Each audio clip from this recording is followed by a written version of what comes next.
Blessed evening sa lahat ng ating mga kapatid na kung saan ay inaabot ng ating tinig ngayong gabi, no?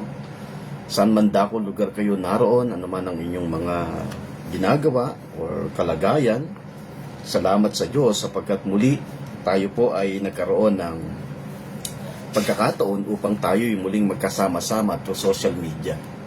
Hayaan po natin na patuloy po natin na gamitin ang platform na ito upang tayo patuloy na magkaroon ng malalim o malawak na pagkaunawa patungkol sa naisin ng Diyos sa buhay ng bawat isa sa atin.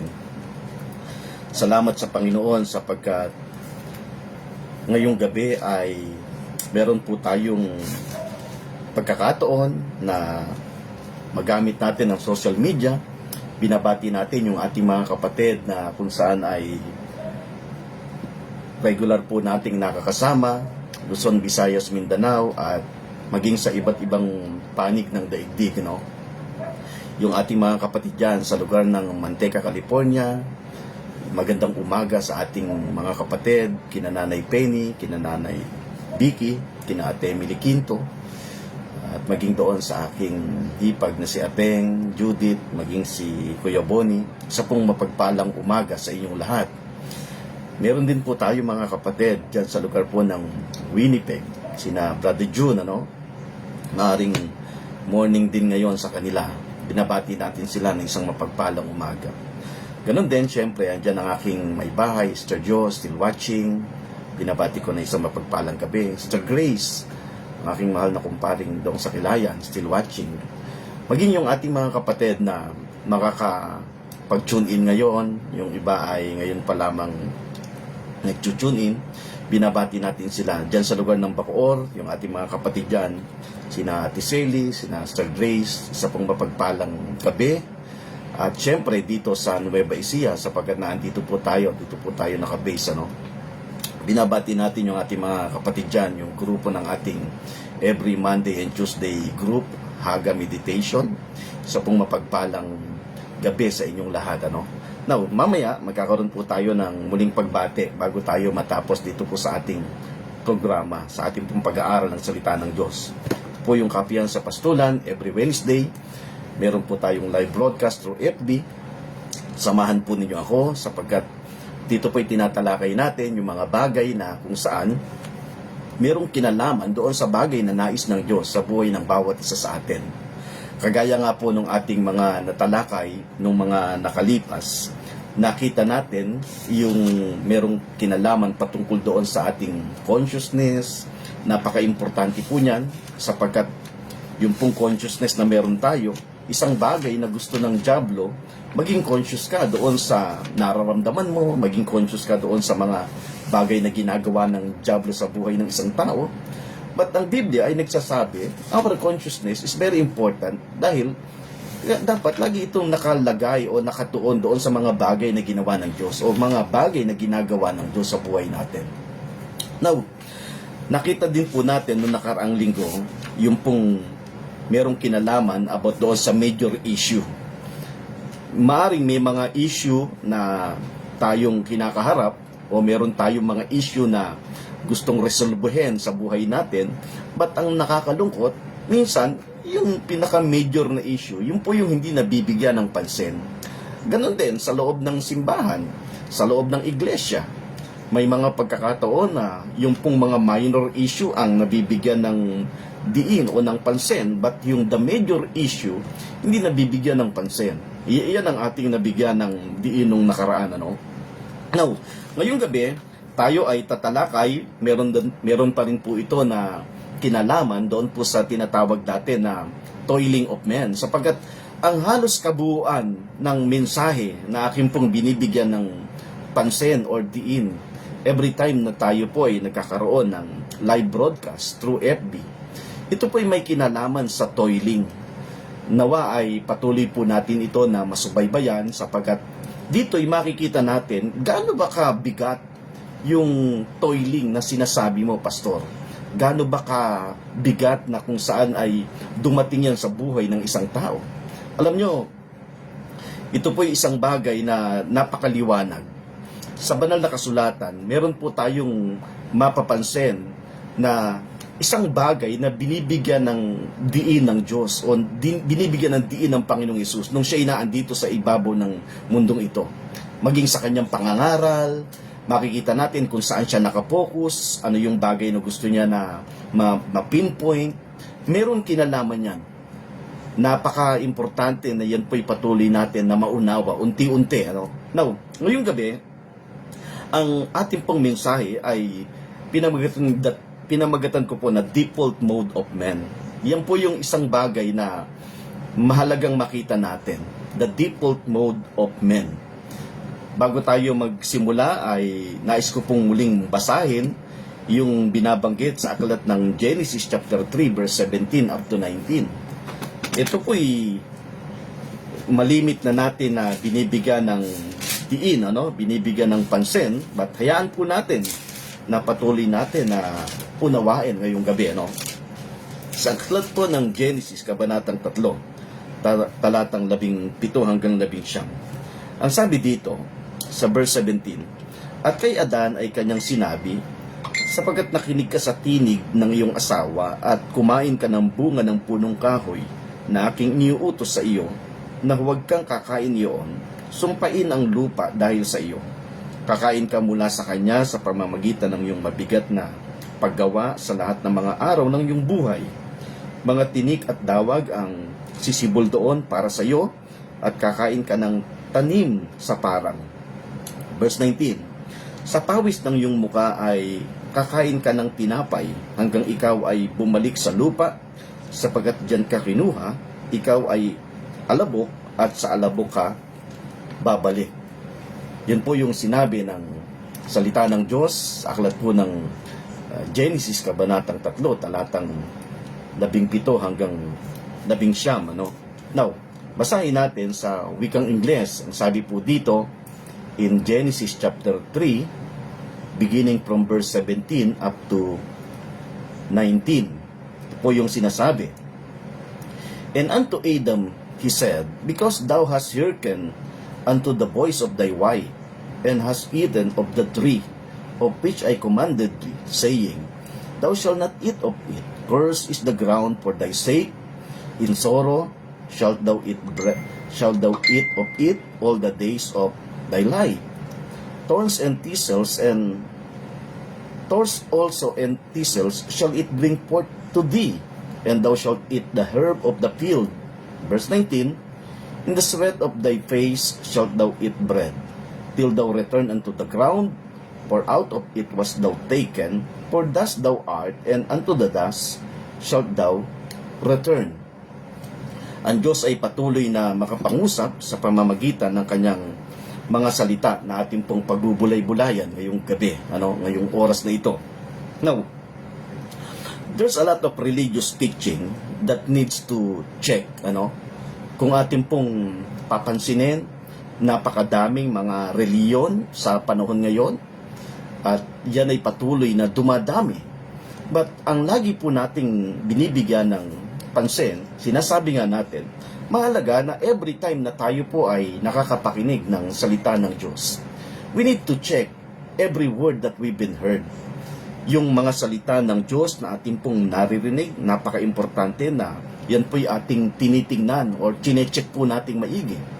Maring ang tanong natin, Pastor, paano ko ito i-check? Ano yung bagay na dapat kong i-consider? Yung sinabi natin nung nakaraan, kung tayo ay merong mga bagay na gusto nating tingnan, kung talagang ito'y tama at ayon sa sinasabi ng salita ng Diyos, use to diagnostic question. Gumamit po tayo ng dalawang bagay na pamamaraan para makita natin kung ito bang mensahe na ating naririnig ay tama. And that is the two diagnostic question. Napaka-importante po niyan. Ang sinasabi po sa aklat po ng 1 Corinthians chapter 2 verse 2, makikita natin, even si Apostol Pablo, yan po yung kanyang binanggit sa kanyang sulat. Anong sinabi niya doon? "For I determine not to know anything among you, save Jesus Christ and Him crucified." See? Very clear yung sinasabi ni Apostol Pablo doon sa kanyang sulat sa mga taga-Korinto. Kung meron mang bagay na daladala si Apostol Pablo sa kanyang pangangaral, Jesus Christ and Him crucified. Yan po yung sinasabi natin na two diagnostic question. That's very important. Kasi alam natin na every time na tayo po'y nakakapakinig ng salita ng Diyos, wala namang ibang pwedeng galawan si Satanas, kundi patuloy niyang i-divert yung mga bagay na naririnig natin doon sa maling pagkaunawa. Kung ang Diyos ay gumagamit ng word upang ikaw ay patuloy na i-equip, upang ikaw ay patuloy na i-establish, so ang diversionary tactics ni Satan ay ito-twist niya yung mga bagay na ating napapakinggan. Kaya napaka-importante na we need to use the two diagnostic question. Gamitin natin yung two diagnostic question. First is, who is the center? Sino ba yung sentro doon sa mensahe na ating napapakinggan? Kasi sabi ni Apostol Pablo, for I determine not to know anything among you, save Jesus Christ and Him crucified. See? Ang pinakasentro talaga ng banal na kasulatan, walang iba kundi si Kristo lang. Walang iba kundi only Jesus Christ. Iyan ay binibigyan pa din ng suporta sa aklat ng Lucas, kabanatang 24, talatang 27. Kung atin pong titingnan yung Luke chapter 24, bago tayo magpatuloy doon sa ating lundo ng ating pag-aaral ngayong gabi. Anong sabi doon? Sa Luke chapter 24, verse 27. Tingnan po natin yung binabanggit dito. Sabi ni Apostol Lucas, doon sa kanyang sulat, in Luke chapter 24, verse 27, ito po yung tagpo doon sa dalawang alagad na kung saan, nung dumating sa point na ang Panginoong Hesus ay naipako sa krus and then inilibing, dumating doon sa punto na yung mga alagad ay nagkaroon ng tinatawag na hopeless situation. Yung dalawang alagad ay mula doon sa Jerusalem, umalis sila, nandun sila sa Road of Emmaus. But ang napakaganda sa tagpo na ito, dumating yung punto na sinalubong sila ng Panginoon, sumabay sa kanila ang Panginoon, pero hindi nila nakilala. Hanggang sa dumating yung point, ito yung sinabi sa verse 27. Sabi doon, and beginning at Moses and all the prophets, si Jesus na po yung nagsasabi dito. And beginning at Moses and all the prophets, He expounded unto them in all the scriptures the things concerning Himself. Nung si Jesus ay sumabay sa kanila, ipinaliwanag sa kanila ng Panginoon yung mga sinulat ni Moses, beginning at Moses and all the prophets, He expounded unto them in all the scriptures according o concerning Himself. Kaya walang ibang mensahe ang banal na kasulatan maliban sa Panginoong Hesus. Kaya kung ang pangangaral, hindi nagiging sentro ang Panginoon sa pangangaral, kahit anong ganda ng samahan niyan, kahit anong established na religion niyan or denomination niyan, hindi mo yan dapat pinapanghawakan. Why? Kasi walang ibang dapat na maitataas, walang ibang dapat na mapararangalan, walang ibang dapat na maihahayag maliban sa buhay ng Panginoong Hesus. Maging ang Panginoong Hesus mismo ay nagsabi nang in-expound niya ang scriptures, the beginning of Moses and all the prophets, He expounded unto them, ang sabi doon, in all the scriptures concerning Himself. Kaya dito sa ating binibigyan ng pansin, ito nga yung sinasabi ko, kung sa tingin mo na meron akong mali na sinasabi, bakit hindi mo i-challenge? Hanapan mo ng butas. Kasi may mga pagkakataon di natin maialis, may mga pagkakataon na may mga tao na minsan nami-misinterpret yung ating pangangaral, nami-misinterpret yung ating sinasabi. At ang sabi ko nga, kung sa tingin mo ay meron akong sinasabi na mali, hanapan mo ng butas at pag-uusapan natin ang bagay na yan. Yan po yung maganda. Hindi po tayo nagdidebate sa bagay na ito. Ang gusto ko lamang po ay patuloy na maipangaral o maipahayag yung katotohanan ng salita ng Diyos na kung saan ay inilagay ng Diyos sa ating mga puso. Now, tandaan po natin, every time na tayo makakapakinig ng salita ng Diyos, napaka-importante na binabalansin natin, tinitingnan natin. Sa banal na kasulatan, sa panahon ni Pablo, meron tayong makikitang isang grupo dyan, at yun ay walang iba kundi ang mga Berean Church. Pag tinignan natin ang Berean Church, merong binabanggit doon sa aklat ng Gawa, napakainam sapagkat Kapag ka nakakapakinig sila ng salita ng Diyos na nanggagaling sa mga nangangaral, tinitingnan nila, sinusuri nila kung talagang totoo yung ipinapangaral. Kasi mahalaga yung bagay na yun eh. Susuriin mo yung bawat bagay na napapakinggan mo. Hindi yung amen ka na lang ng amen. Hindi binaliwala ni Apostol Pablo yon. Ang sabi ni Apostol Pablo, mas mainam kausapin yung mga mananampalataya roon. And that is the Berean Church. Why? Sapagat sila'y talagang taimtim na sinusuri kung talagang totoo yung kanilang napakinggan. Yun po yung maganda. Ito din po yung sinasabi natin ngayon. Every time na tayo po ay nakakapakinig ng salita ng Diyos, mapa social media man, mapa sa loob man ng simbahan na kinaaniba natin yan, we need to check. Tingnan natin. Use two diagnostic question. Una, who is the center? Sino ba yung sentro? Kasi sa pangangaral, napaka-importante. Kung meron mang ipinapangaral na salita ng Diyos, ang dapat na maitaas at maging sentro walang iba kundi ang Panginoong Hesus. And that is the first diagnostic question. Then the second diagnostic question is it magnify the finished work of Jesus? Ito ba'y nagtataas, nagpapahayag ng tinapos na gawa ng Panginoon? Kasi doon pumapasok yung sinasabi ni Apostol Pablo in 1 Corinthians chapter 2 verse 2. Sabi nga natin, always remember that the message of the whole scriptures, it's only Christ and His finished work. Yan po lamang ang pinaka-mensahe ng the whole scriptures. Now, there's a lot of traditional beliefs and teaching na na-establish sa isip natin. Aminin natin ang katotohanan na napakadaming mga pangangaral na kung saan ay nailagay sa ating kaisipan. There's a lot of teaching, sabi doon, there's a lot of traditional beliefs na kung saan ay talagang napakatagal na naimbak sa ating kaisipan. Salamat sa biyaya ng Diyos na kung saan ay binigyan tayo ng pagkakataon na binuksan nyo yung ating isipan at puso. Sapagkat ang totoo niyan, maliban na buksan ng Diyos ang laman ng ating puso o ang ating kaisipan, yan ang panalangin ni Apostol Pablo kung ating pong titingnan. Doon sa kanyang sulat sa mga taga-Epeso, makikita natin kung gaano kaganda yung panalangin ni Apostol Pablo. At may kaugnayan yan sa sinasabi ko ngayong gabi. Salamat sa biyaya ng Diyos sapagkat binigyan tayo ng pagkakataon na kung saan binuksan niya yung mata ng ating puso. Ang sabi doon sa Ephesians chapter 1, beginning from verse 17, sabi dito, that the God of our Lord Jesus Christ, the Father of glory, may give you the spirit of wisdom and revelation in the knowledge of Him. Kita mo yung panalangin niya. Ito po'y bahagi ng panalangin ni Apostol Pablo sa mga taga-Epeso. At kitang-kita natin, biyaya ng Diyos na maliban na buksan ng Diyos yung mata ng ating puso, doon lamang natin ito mauunawaan. Yan po yung totoo. Yan pong ating pagkaunawa, hindi lang galing yan sa ating sarili.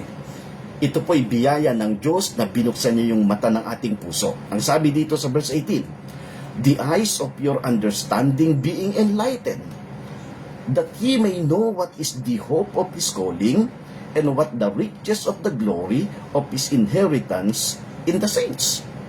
Hindi ba yan ay isang bahagi ng panalangin ni Apostol Pablo na kung saan ay naranasan ng bawat isa sa atin?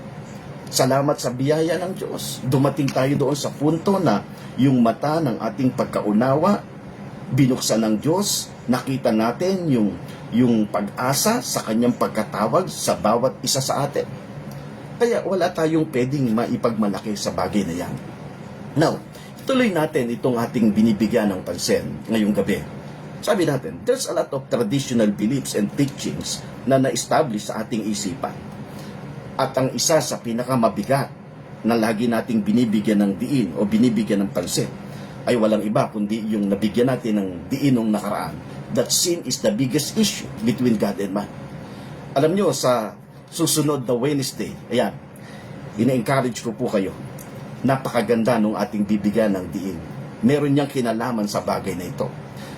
Yung pagkaunawa ng marami that the sin is the biggest issue between God and man, that's one of the traditional beliefs na ating pong makikita na halos pinaniwalaan ng napakadami. Binabanggit lagi ng marami na nangangaral that the biggest issue between God and man is sin. Pero, sabi nga natin, kung atin pong titingnan, makikita natin sa banal na kasulatan na from the very beginning, even doon sa binasa natin, binigyang diin ng banal na kasulatan kung ano ang pinaka naging issue sa pagitan ng Diyos at ng tao. Now, in every problem na pinagdadaanan ng tao, pagkatiningnan natin, sa bawat mga problema na kinakaharap ng isang tao, makikita natin kung ano yung nagiging response nila. Ano ba yung nagiging tugon nila, Pastor?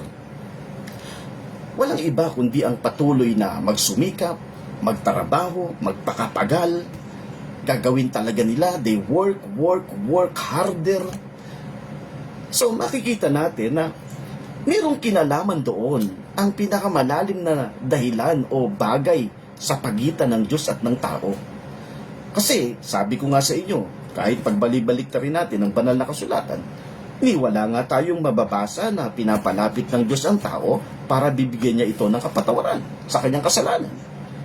Na ang isang tao ay lagi na lang ang laman ng kanyang isipan ay walang iba kundi kasalanan. Pag-usaping Diyos, ang laman ng isipan ng tao ay kasalanan. So lumalabas ngayon na isang bagay na inlagay ng napakatagal na panahon sa ating kaisipan, the biggest issue between God and man is sin, rather than toiling. Kasi doon sa binasa natin, in verse 17 up to 19 ng Genesis chapter 3, makikita natin doon, yung binasa ko kanina, there is no mention of sinful nature at all. Wala nga tayong makikita o mababasa doon na kung saan ay dinutukoy doon na kasalanan yung bagay na yun. Ang isang bagay na makikita natin doon, sinasabi ng Biblia, the Bible says, God declared that man shall toil from the day onward. Ang tao ay magpapagal. Pagkatapos ng tao ay dumating sa punto na sinuway niya yung iniuutos ng Diyos. Hindi pa dumating sa point na ang tao ay nagpapagal all the days of his life. Yan ang makikita natin. In verse 17, sabi doon, cursed is the ground for thy sake. Cursed is the ground for thy sake. Hindi ba ang tao nang dumating sa point na siya ay sumuway doon sa iniuutos ng Diyos, ano naging bunga? Sinasabi ng banal na kasulatan, sinumpa ng Diyos ang lupa. At yun po'y isang pinakamabigat na kalagayan. Meron po yung kinalaman doon sa bagay na namamagitan sa pagitan ng Diyos at ng tao. Now, the ground shall not produce bountifully. Instead, every single product he goes from the ground, he shall sweat for it and work really hard. Very clear na makikita natin na ang lupa nung wala pang paglabag ang tao, makikita natin na talagang nagpo-produce ng fruitful, ng maayos. But dumating doon sa point nang sinumpa ng Diyos ang lupa, ang ground, sabi ng verse 17, the ground shall not produce bountifully. Instead, every single product he gets from the ground, he shall sweat for it and work really hard. Ang sabi pa doon ay, thorns and thistles shall be produced and not bountiful produce. And then finally, anong sinasabi? Tingnan po natin maigi sa verse 19. Ang sabi dito, in the sweat of your nostrils, you shall eat bread. In the sweat of your nostrils, you shall eat bread. That's the picture of toiling and not sin. Kaya pansinin natin ngayon, ang tao'y naandyan sa kalagayan na yan. Walang tigil na pagpapagal. Walang tigil na pagpapagal. Trabaho ng trabaho. Sabi doon, after the fall of Adam, men went into a spiral downward towards death. Ang tao ay patungo doon sa kamatayan. Natalakay natin minsan, ang isang dahilan kung bakit nagalit ang Diyos, walang iba kundi dahil nakapasok yung kamatayan. Yun po yung isang totoo. Dahil nakapasok ang kamatayan at napakabigat noon. Makikita natin na hindi naman pinlano ng Diyos, pero dumating doon sa punto, dahil ang tao'y dumating doon sa point na siya ay lumabag, nakapasok ang kasalanan. Yun yung binibigyan natin ng pansin na yung man's disobedience is the offense and not the result. Ano yung result? The result is death. Yun ang isang malalim na reason kung bakit nagalit ang Diyos. Nagalit ang Diyos, it's because doon sa result ng ginawa ng tao. Kaya nga, kung yung result na ginawa ng tao, yun ang naging result, yun ang sinolusyonan ng Diyos. Yun ang sinolusyonan ng Diyos. Kaya dito, after Adam fall, makikita natin, ang tao ay patungo doon sa kamatayan. Now, every person of the face of this planet Earth had become toilers whose default mode to look to self for provision. Kaya, yung tao, dumating doon sila sa point na kung saan hindi naman pinalano ng Diyos sa kanila yan na sila'y magpapagal all the days of His life, but because doon sa kanilang offense na nagawa, ito na naging bunga. At yung bunga na yon, tandaan natin, yun ay papunta doon saan? Sa kamatayan. Pansinin po ninyo yung tao. Pagka nakausap mo, tanungin mo siya, kumusta na, nanay? Alam niyo, bukang bibig niya? Eto, mahirap pa rin. Salamat, buhay pa. Patuloy na kumakayod. Yan lagi bukang bibig ng tao. Why? Kasi ang totoo niyan, yun kasi ang pinaka-issue ng tao. Kaya nga, sabi nga natin, pagkatapos na dumating sa point na ang tao ay bumagsak, ito na nangyari in verse 17, they cursed the ground, and then pagdating sa verse 19, in the sweat of your nostrils, you shall eat bread, and then, man had become self-sufficient in everything he does. Yun na yun. Ang tao ay patuloy na nagsusumikap ayon sa kanyang sarili. Kung titingnan po natin sa banal na kasulatan, original God's design, ang Diyos ang nagdidesisyon sa tao. Yan ang totoo niyan. Ang Diyos ang nagdidesisyon sa tao. Idinidesisyon ng Diyos kung ano yung tama na dapat nilang gagawin. Pero dahil dumating doon sa punto na ang tao'y nakapasok, yung sinasabi natin na maling pagkaunawa, mas pinakinggan ng lalaki yung boses ng kanyang asawa, mas pinakinggan naman ng asawa yung boses ng ahas. Anong nangyari? Nakain nila yung bunga ng puno.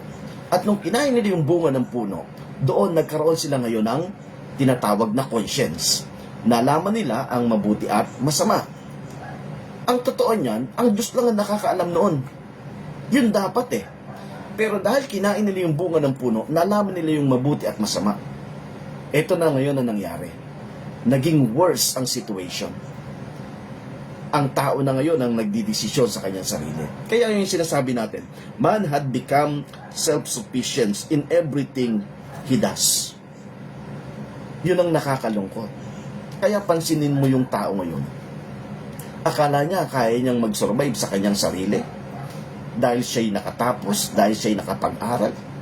Tandaan po natin, hindi natin yan kayang maipagmalaki sa harap ng Diyos. Dahil sa ikaw ba ay mayroong puhunan, dahil sa ikaw ba ay na-establish sa iyong business. Yes, maganda po lahat yan.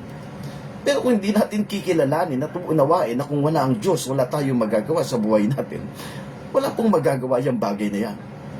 Kasi ang totoo niyan, yan po yung pinakamalaking bagay na namamagitan sa pagitan ng Diyos at ng tao. And that is being self-conscious or being self-sufficient. Hindi natin kayang mabuhay kung wala ang Diyos. Yan po yung totoo. Kahit tanungin po natin yung mga tao na kung saan ay naging successful, dumating sila doon sa punto, we have everything, nasa kanila ng lahat. Pero naunawaan nila, na-realize nila, biyaya ng Panginoon. Doon nila nakita na kung wala talaga ang Diyos, wala talaga akong magagawa. That's it. Yun po yung totoo. Ngayon, yun po yung tinitingnan natin. Inuunti-unti natin ang bagay na yan. Hanggang sa patuloy nating maabot kung ano nga ba talaga ang mayroong kinalaman patungkol doon sa tinatawag natin na pagpapagal or toiling.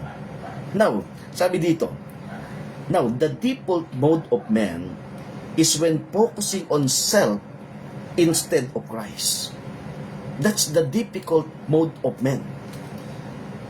Imbis na sila ay nakapokus sa Panginoon, nakapokus ngayon sila sa kanilang sarili. Hindi nagbabago yan. The same situation sa unang tao na nilikha ng Diyos. Dapat nakapokus lang sila sa Diyos. Pero anong nangyari? Dahil nagkaroon sila ng maling pagkaunawa, maling focus, nabaling yung focus nila ngayon, nawala sa Panginoon. Ngayon, nakapokus sila sa kanilang sarili. Sila na yung nagdidesisyon. Akala nila kaya nilang patakbuhin ang kanilang buhay sa kanilang sariling kapamaraanan, which is hindi nila kayang mangyari yan. Mapapagod sila. Ganon din sa panahon natin ngayon. Kitang-kita natin yung naging resulta. And that's the default mode of men. Yun tinitingnan natin. The default mode of men is when focusing on self instead of Christ. And that's the biggest single issue between God and man. That's the biggest single issue between God and man. Ano yung biggest single issue, Pastor? Walang iba kundi ang kanyang sarili. Self. Tandaan po natin, hindi po natin kayang mabuhay ng independent. Nawala po tayong pagkaunawa doon sa mga bagay na naisin ng Diyos. Hindi po natin kaya yun. Mahihirapan po ang tao. Ngayon, may mga tao na ganyan ng sitwasyon. Di natin maialis yun. Totoo po yun. Pero sasabihin po natin, and that's the default mode of man. Kung meron ng dahilan kung bakit nagkakanda hirap-hirap ang isang tao, alam nyo kung bakit? Yun naman ang totoo. Wala siyang panahon sa Diyos. Bakit napaka-miserable ng buhay ng isang tao? Kasi kung hindi mo kikilalanin sa sarili mo, na kung wala ang Diyos, wala kang magagawa, that's it. Ngayon, maaaring sabihin mo na, hindi totoo yan. Kasi kayang magtagumpay ng tao kahit wala ang Diyos. Kasi may mga tao na atheist hindi talaga naniniwala sa Diyos Alam nyo, yun po yung pinakamahirap. Sabi nga nung isang doktor na nakausap ko, narinig ko yung sinasabi ng doktora. Mag-asawa silang doktora. Sabi nung asawa niyang doktora, napakahirap na kapag ang isang tao walang kinikilalang Diyos. Sino tatawagan mo? Tayo kahit papaano, kahit walang malalim na relasyon sa Panginoon, pag naandoon ka sa isang mabigat na sitwasyon, napapadyos ko po kayo. Sinasabi mo, Diyos ko po kahit wala kang pagkaunawa, at least may bumubuka ng bibig mo, may Diyos.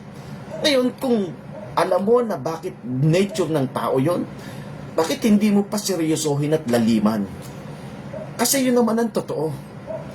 Kahit na yung isang tao, sabi nga nung isang nakausap ko, alam mo, Pastor, yung ang diablo naniniwala sa Diyos, yung pakyang tao, yun nga mabigat. Anong kalagayan ng tao? Gaano kabigat ang magiging kalagayan ng tao? Siya isang tao na nilikha ng Diyos. Yung ang diablo nakaaway ng Diyos, naniniwala sa Kanya. Ikaw pa kaya na nilikha ng Diyos? Ang hindi maniwala sa Panginoon. That's the default mode of man. The default mode of man, ito'y walang iba kundi yung being self-centered instead of Christ. Tanggapin natin at aminin natin ang katotohanan na hindi natin kayang mabuhay sa daigdig na ito kung wala ang Diyos sa ating mga buhay. Ngayon, kung alam mo ang katotohanan na ito, bakit hindi ka pa magpatuloy? Kasi alam po ninyo, the more na nakikilala natin ang Diyos, the more na mas nagiging maligaya at ma-enjoy ang buhay ng isang tao. Sabi nga nung isang pinag-usapan namin nung nakaraan, natalakay ko, kung di ako nagkakamali, natalakay ko dyan sa, meron kasi kaming Bible study or Haga meditation every Tuesday. Yung Daniel 11:32, ang sabi ng Daniel 11:32, the people who knew their God shall be strong and pure. Gaano ka powerful yung word na yan? Ang isang taong merong malalim na pagkakilala sa Panginoon. Sabi doon, but the people who knew their God shall be strong and pure. Gaano kasarap na andito ka sa daigdig na ito. Although ang daigdig na ito, wala ka namang makikitang panahon na paganda ang buang sitwasyon. Worst comes to worst. Talagang ang sitwasyon, hindi ka mag-expect na ito'y paganda ng paganda. Worst comes to worst. But the people who knew their God shall be strong and pure. Tatayo kang matibay at matatag. Yan ang pinakamaganda. Now, nawa dito sa ating pinag-usapan ngayong gabi, the default mode of man ay walang iba kundi yung ikaw ay nakapokus sa iyong sarili instead na nakapokus ka kay Christ. Nakita natin na napakahirap mabuhay sa daigdig na ito kung wala kang pagkaunawa at pagkakilala sa Panginoon. Ngayon, kung meron kang pagkakilala sa Panginoon, bakit hindi mo pa lubusin? Kilalanin mo siya ng lubusan sa buhay mo. At napakaganda, dito natin makikita na salamat sa Panginoon sapagkat napakadami niya mga bagay na patuloy na pinaparana sa buhay ng bawat isa sa atin. I hope na ngayong gabi ay naging maliwanag itong bagay na ating binigyan ng pansin. Salamat sa Panginoon. Binabati natin yung ating mga kapatid muli. At tayo po ay binigyan ng pagkakataon na kung saan ay through social media, magkasama-sama po tayo. Maaring yung iba ay medyo busy. But salamat sa Panginoon. Binabati natin yung ating mga kapatid na nakatune in ngayon. Sister Sylvia Muyot, yan po yung ating nakakasama sa pag-aaral ng salita ng Diyos. Meron po tayong ginaganap na meditation or very common na word is Bible study. Every Monday, dito po yan sa San Leonardo. Every Tuesday, doon po sa looban ni Nanay Ponyang, binabati natin sila na isang mapagpalang gabi. Now, yung ating mga kapatid na still watching, Axel Plana, dyan sa lugar ng Batangas, Sister Grace, still watching, binabati natin ang mapagpalang gabi. At ganun din po ang aking kumparing dong sa Kilaya, still watching. Now, si Leo Metante, blessed evening pastor, dyan po sa lugar ng Kalaka, binabati natin yung ating mga kapatid. Meron din po tayong gawain dyan, every Thursday naman. At syempre sa office ng Araw Philippines, every Friday.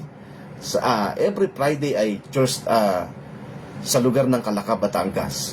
Every Thursday ay dyan sa lugar ng office ng Araw Philippines. Yan po, 5 o'clock ng hapon. Salamat sa Panginoon ngayong gabi sapagkat kayo po'y aking nakasama. Kung meron po tayong pagkakataon doon sa ating mga kapatid, ibalita po natin sa kanila na meron na po ulit tayong live broadcast. Ate Emily Quinto Riguera, still watching dyan sa lugar po ng Manteca, California. Binabati natin ang ating kapatid. Salamat sa biyaya ng Diyos. Patuloy tayong nilalagyan ng uhaw at gutom sa ating mga puso. At hayaan po natin na patuloy po ito na pataasin ng Diyos yung antas nito. Alam nyo, ang uhaw at gutom, ang Diyos lamang po ang naglalagay niyan. Hindi po natin yan kayang dayain. Tandaan po natin. Doon sa ating mga kapatid na kung saan ay nagme-message sila personally sa atin at humingi sila ng panalangin, lagi po nating tatandaan, isasama po natin yan sa ating meditation every time na tayo po ay naglalaan ng panahon para sa Panginoon. But ngayon pong gabi, bago tayo matapos, nais ko pong wakasan natin sa ating panalangin. Sabi kasi sa akin ng isa nating kapatid, Pastor, bakit hindi ka nagpe-pray bago matapos? Para naman yung ating mga kapatid. Alam nyo, wala naman pong problema sa bagay na yan. But tandaan po natin, salamat sa biyaya ng Diyos sapagkat tayo patuloy na binibigyan lagi. Pagising pa lang natin sa umaga, meron ng kalakasan na inilalagay ng Diyos sa atin. Roberto Pandake, still watching. Sige po, no? Nais ko po kayong anyayan, tayo po'y manalangin ngayong gabi bago po tayo matapos sa ating programa.